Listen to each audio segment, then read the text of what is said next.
చేరుకుని వచ్చిన మేము యేసుక్రీస్తున్నాం శివారి దేవుని యొక్క మహాకృపలో కీర్తనల గ్రంథము 91వ కీర్తన 15వ చరణంలో అతడు నాకు మొరపెట్టగా నేను అతనికి ఉత్తరం ఇచ్చేదను, శ్రమలో నేను అతనికి తోడయ్యేదను, అతన్ని విడిపించి అతన్ని గొప్ప చేస్తునని దేవుడు తెలియజేస్తాడు. ఈ మాట మొట్టమొదటి వచనంలో మనకు ఆయన వద్ద దాగుకొని ఉన్న వారికి మాత్రమే, అందరికీ వర్తిస్తుందంటే లేదు. ఎందుకంటే ప్రతి వాగ్దానము కూడా షరతులతో కూడే ఉంటుంది. షరతు లేకుండా వాగ్దానం లేదు. ఫలానాది నువ్వు చేస్తే ఈ వాగ్దాన ఫలం నీకు వస్తుంది అంటాడు. నువ్వు నా మాటలు అంగీకరించి ఆజ్ఞలను అంగీకరించి నడిస్తే నీకు దీవెనలు ఆశీర్వాదాలని 28వ అధ్యాయం 1 నుంచి 14.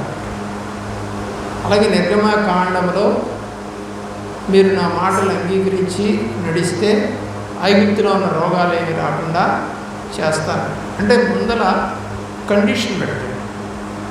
ఇక్కడ కూడా మనకు కనబడుతుంది ఏంటంటే అతడు నాకు మొదట ఏం చేయాలి? మొరపెట్టాలి. ఆ మొరపెట్టకుండా నాకు ఆశీర్వాదాలు రావాలి, నాకు మేలులు కావాలి, నా శ్రమ పోవాలి అంటే ఇక అది సాతాను పని. సాతాను ఏంటంటే నువ్వు ఊరికే పాస్టర్ దగ్గరికి వెళ్ళి ప్రార్థన చేయించుకో, తగ్గిపోతుంది, ఇక చాలు, వెళ్ళవసరం లేదు, చర్చి బాప్తిజం అవసరంలా, ప్రార్థన అవసరం, ఇలాగా ప్రస్తుతం కాలంలో నడుస్తూ ఉంది. కాబట్టి బైబిల్లో చాలామందికి అనేక రకాల ఆపదలు వచ్చాయి. మనం కనుక చూస్తే యాకోబుకి వచ్చినటువంటి ఆపద 29వ అధ్యాయంలో 18వ వచనంలో 7 సంవత్సరములు సేవ చేయించుకున్నటువంటి మేనమామ యాకోబును మోసం చేసి ప్రేమించిన రెబెకాకు బదులు రాహేలుకు బదులు లేయాని జబ్బు కళ్ళ స్త్రీతో వివాహము చేసింది.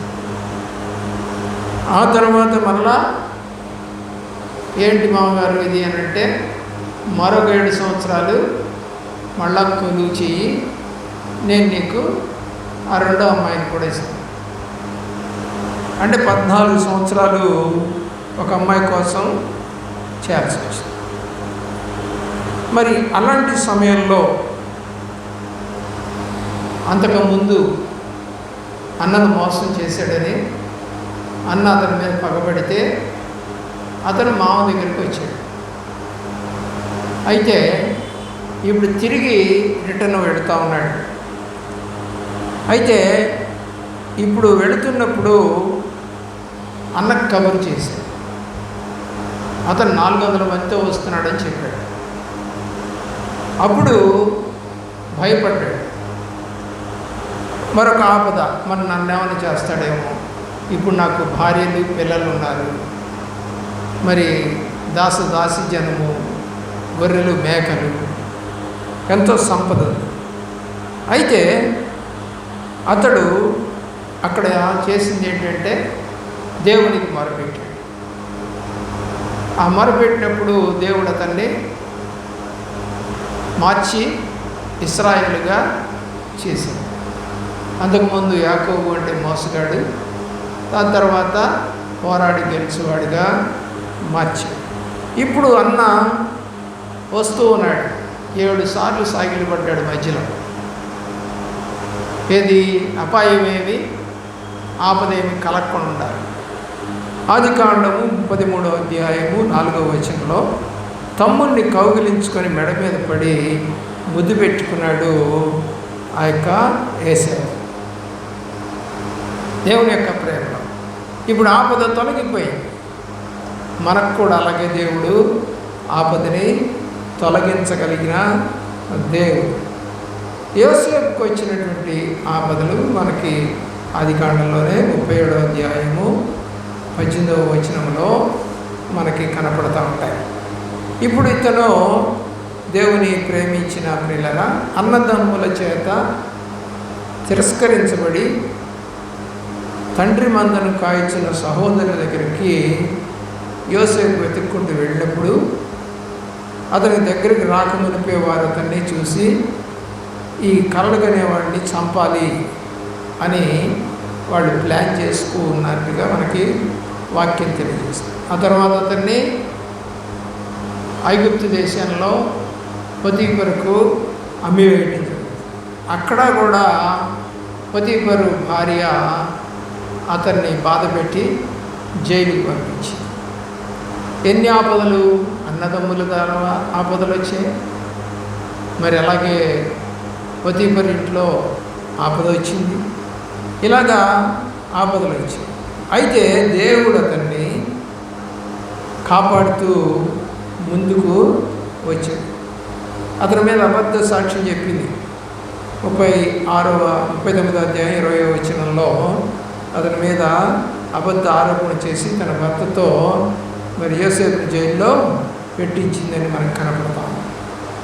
ఆ తర్వాత కొంతకాలం తర్వాత దేవుడు యోసేపుకు తోడై ఉన్నాడని మనకు అక్కడ కనపడుతుంది. అప్పుడు దేవుడు మరలా అతన్ని పిలిపించి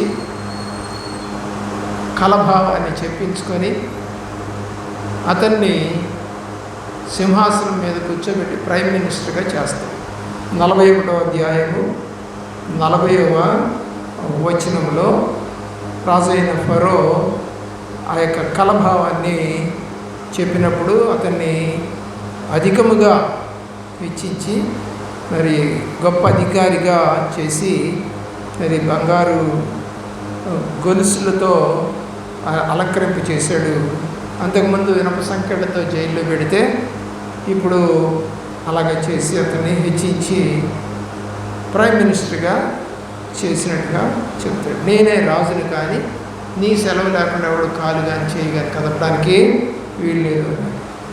రక్త సంబంధులు చెడ్డవారైనా మరి వదులుకోకుండా మరి దేవుడు ఆ యొక్క స్థితిలో వారిని కూడా కాపాడటానికి దేవుడు యోసేపుని మరి ఎన్నుకున్నట్టుగా మనకు కనబడదు.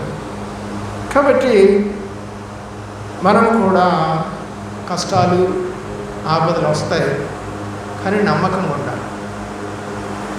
ఇతను పనిచేస్తూనే ఉన్నాడు, ప్రార్థించుకుంటాడు. అలాగే యాకోబు గొర్రెలు కాసుకుంటా ఉన్నాడు, నమ్మకంగా ఉన్నాడు. కాబట్టి ఎప్పుడూ కూడా పని లేకుండా మరి అలాగా పూర్తిగా స్తబ్దంగా కూర్చోలేదు. వీళ్ళు రెండు చేశారు. బైబిల్ అందరూ దానియేలు ఉద్యోగం చేస్తూనే ఉన్నాడు, ప్రార్థన చేస్తాడు.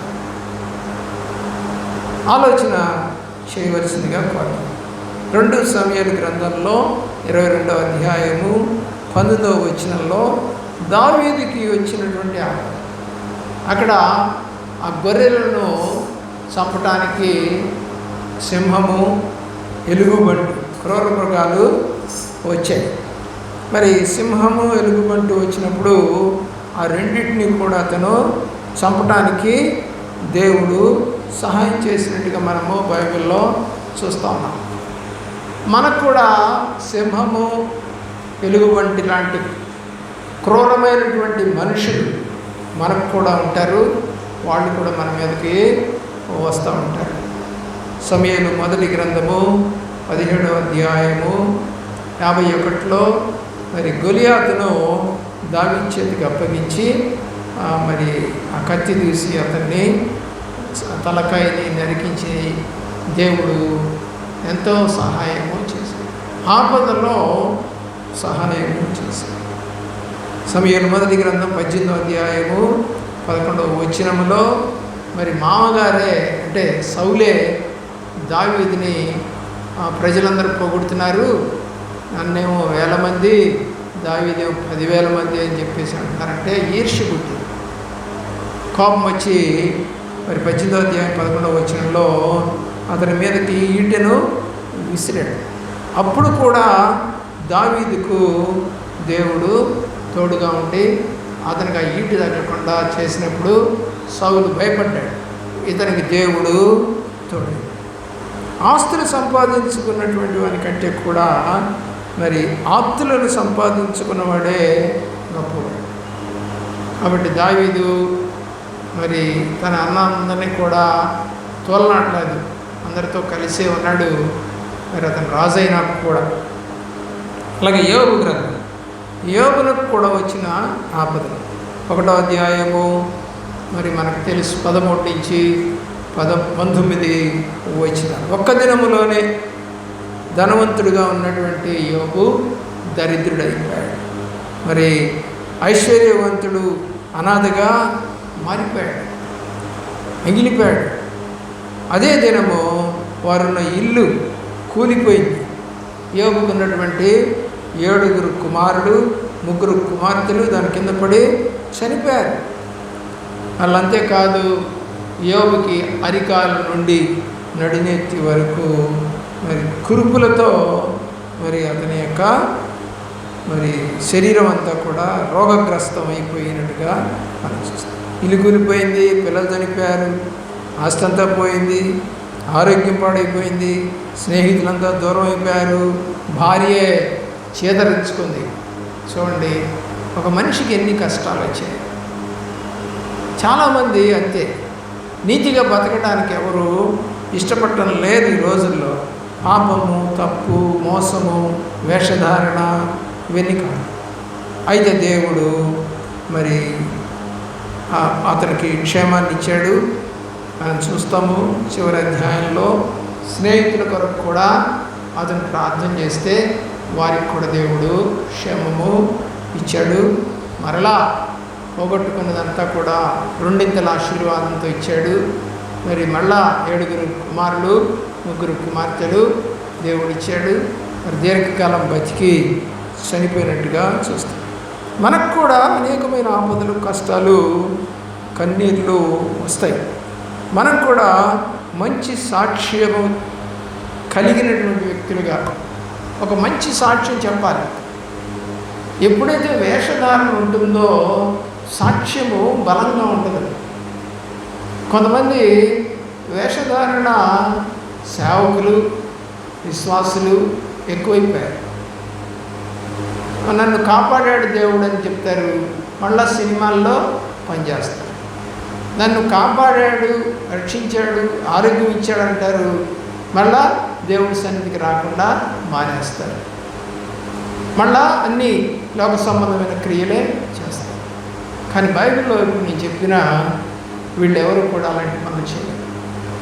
వాళ్ళు చేస్తే దేవుడు గద్దించాడు, ఊరుకోడు. దేవుడు దావీదు చేశాడు, గద్దించాడు. వీళ్ళరా చేసినప్పుడు దేవుడు ఎప్పుడు కూడా ఊరుకోడు. మనతో బాగా నడుస్తున్నాడులే అనుకున్నా సరే తప్పు చేస్తే ఊరు. మరి ఇలాంటి ఆపదల నుంచి దేవుడు మనల్ని కూడా కాపాడుతాడని నీవు నమ్మితే దేవుడిని మహిమపరచు. దేవుడి కృప నీకు తోడై